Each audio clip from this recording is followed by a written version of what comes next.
इसमें पंजाब के लोगों को आपत्ति करने की आवश्यकता नहीं है। मेरा स्वयं सुझाव मैंने दिया था मान साहब को भी, जैसे आगे जा करके विधानसभा हमारी छुट्टी पड़ने वाली है। इस विधानसभा में आज 90 की संख्या है और डिलिमिटेशन के बाद ऐसा संभावना बताई जा रही है कि 126 संख्या हो जाएगी। वहां तो 90 लोग ही बड़ी मुश्किल से बैठ पाते हैं। अगर ये बापू बेटा की पार्टी जो कहते हैं लगातार उससे वो नहीं हटते हैं और अडिग रहते हैं, हमें उसकी हानि नहीं है, हमको हानि नहीं है, क्योंकि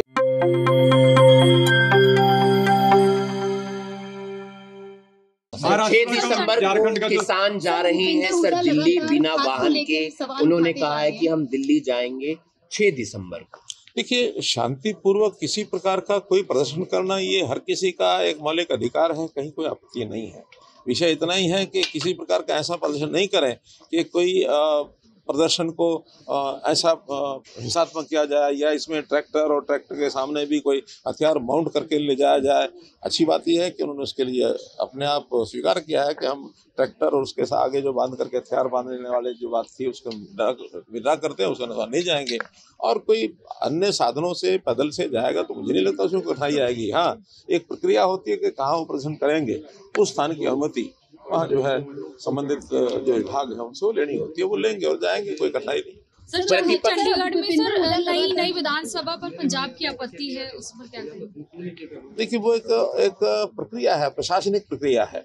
जमीन के बदले जमीन उसकी ऑफर की गई थी और उसकी प्रोसेस चल रही है और उसमें पहले वन विभाग की क्लियरेंस नहीं मिल रही थी, वन विभाग की क्लियरेंस मिल गई है और जो जमीन हरियाणा को ने डिमांड की है उसके बदले में पंजाब ने चंडीगढ़ ने कहा कि हमको इसके बदले में 10 की बजाय 12 एकड़ जमीन चाहिए, तो 12 एकड़ का बात हो गई है। दोनों चीज़ें लगभग वर्बली तय हुई है, लेकिन फाइनल उसका जो होना है एग्रीमेंट, वो भी होना शेष है। इसमें पंजाब के लोगों को आपत्ति करने की आवश्यकता नहीं है। मेरा स्वयं सुझाव मैंने दिया था मान साहब को भी, जैसे आगे जा करके विधानसभा हमारी छुट्टी पड़ने वाली है। इस विधानसभा में आज 90 की संख्या है और डिलिमिटेशन के बाद ऐसा संभावना बताई जा रही है कि 126 संख्या हो जाएगी। वहाँ तो 90 लोग ही बड़ी मुश्किल से बैठ पाते हैं।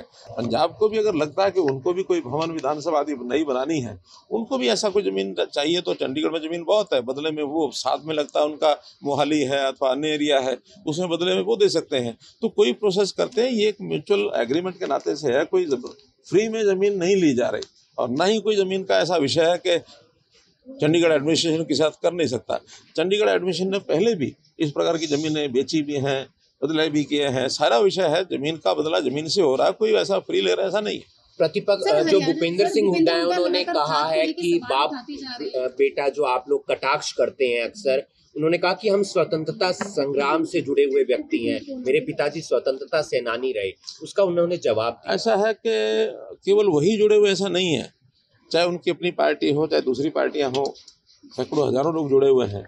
इतना ही हमारा कहना है, उनको सुझाव है वो करें जो मर्जी, उनकी अपनी पार्टी जो मर्जी करें, लेकिन सुझाव ये है कि पार्टी में लोकतंत्रता लेकर के आए। लोकतंत्र इस नाते से अन्य लोग भी पार्टी में आगे आएंगे तो उनकी पार्टी को बढ़ावा मिलेगा, लोकतंत्र मजबूत होगा। अगर ये बापू बेटा की पार्टी जो कहते हैं लगातार उससे वो नहीं हटते हैं और अडिग रहते हैं, हमें उसकी हानि नहीं है, हमको हानि नहीं है, क्योंकि लोगों को ही लगता है कि ये जैसे राजा महाराजा होते थे, एक वंशावली जो राज करती थी, राजा का बेटा राजा, उसका बेटा राजा, ये अगर इस प्रकार से आज लोकतंत्र में कोई भी पार्टी चलाएगी तो वो पार्टी नुकसान में रहेगी। केवल कांग्रेस का ही विषय नहीं है, ये सब पार्टियों के लिए हमारा कहना है कि कभी भी एक परिवार की कोई अगर संस्था पार्टी बन के चलती है तो लोकतंत्र में उचित नहीं होता। धन्यवाद। कल इलेक्शन होने जा रहा है झारखंड में और महाराष्ट्र में सर।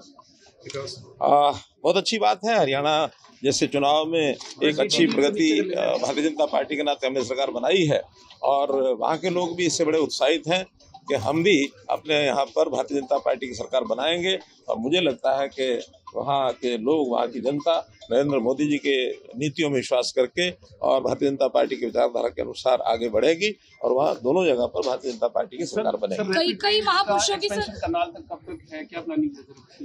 अभी वो फाइल वर्क पूरा हो रहा है, काम शुरू होने में शायद महीना भर लग सकता है। पहले चरण में वो था सराय काले खां से पानीपत तक।